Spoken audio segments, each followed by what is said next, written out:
I'm putting banding on top here for the shingles, and then after I'll decide on how I'm going to rubble it or cut, so that the roof comes off or whatever. But in the meantime, I'm just kind of building the frame as normal. Couple things. I'm splitting rails, nice thin ones. I found a couple pieces like this, but they're too wide, and I need more of them than just the one. So I'm ripping it.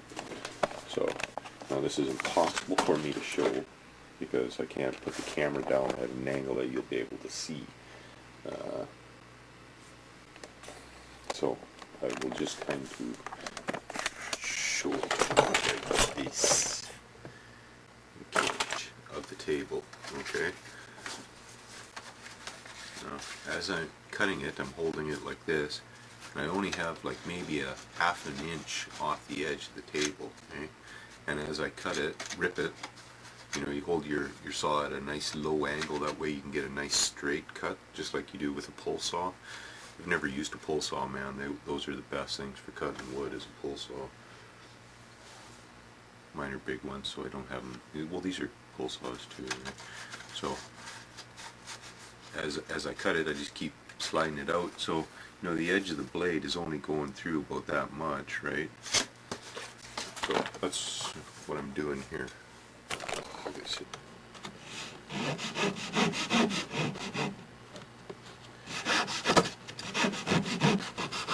I just go slow so that it doesn't pop up on you. About a 1/16 of an inch thick, okay? So once you rip it down to, I don't know, I'm about 1.5 inches away, just kind of hold it up slightly, carry on. I've got one of those cutting mats down here, so that's why I can do it there on the table. There, So, I've ripped things like those coffee stir sticks or popsicles, and all kinds of stuff. These little saws work pretty good, and they come in all different types of teeth too. That's an actual X-Acto one. So.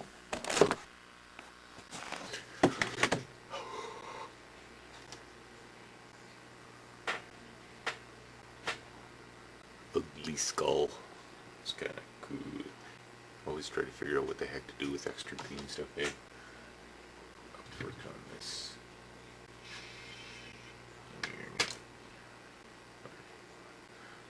I'm modifying one of these old guys. Telephoto. Slow. Telephoto. Blurry telephoto. Can you see? No. Focus. See, I've been putting skulls around the outside. And these are just kind of, I don't know, they were going to be horns. They still might be horns.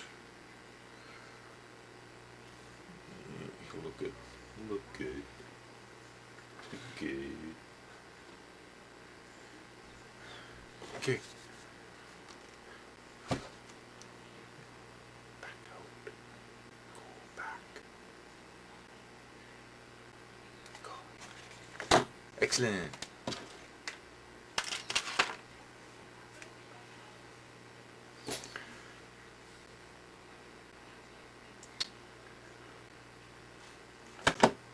Down at the dollar store today, found tar paper for the garage.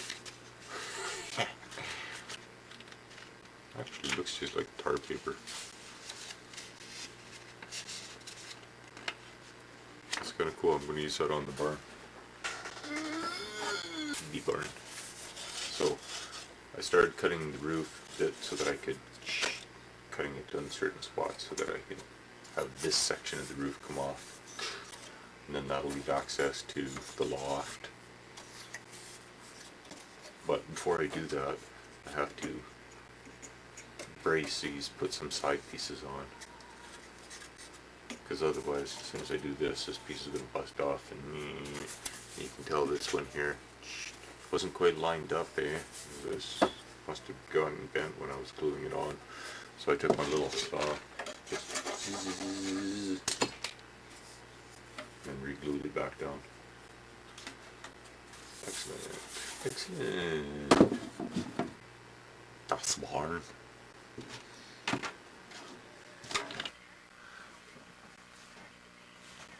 Hee. This is that barn I'm working on. Here, shut off the news here. Listening to the news. I'm figuring out the walls for it, and I'm using these coffee stir sticks. You can glue them together and make, you know, anyways, coffee stir sticks. You can buy them in the box, way cheaper, way cheaper. So I'm figuring out doors and stuff for, you know, scale type guys. And I think, you know, I wanted to make the doors somewhat realistic on this thing, eh? So I was thinking on doing it about 1.5 inches. 1.5 inches. Can you see? 1.5 inches. 1.5 inches. That'd make it up there. Well, yeah, because 2 inches will look funky. 1 3/4 inches. Okay, we'll do one more on here. So what I'm doing is when I cut these things, here, let me back you off just a bit here. Hey, what do you think of the funky new logo? I haven't decided which one I'm going to use yet, but that's kind of the idea. I downloaded a free trial version of one of these graphic programs. I'm using Cool 3D, you know. Anyways, you get a 30-day free trial, so I'll spend 30 days learning how to use the program and make myself a little intro. So, anyways, these are Xuron cutters. Good cutters. I got these for $5 at a junk store. They were brand new, but heck of a deal. Heck of a deal. So I bought 3 pair. But nice flush cuts. Okay. So I have. This is one side of the door. I am, you know, kind of going to make a door over here. The other way.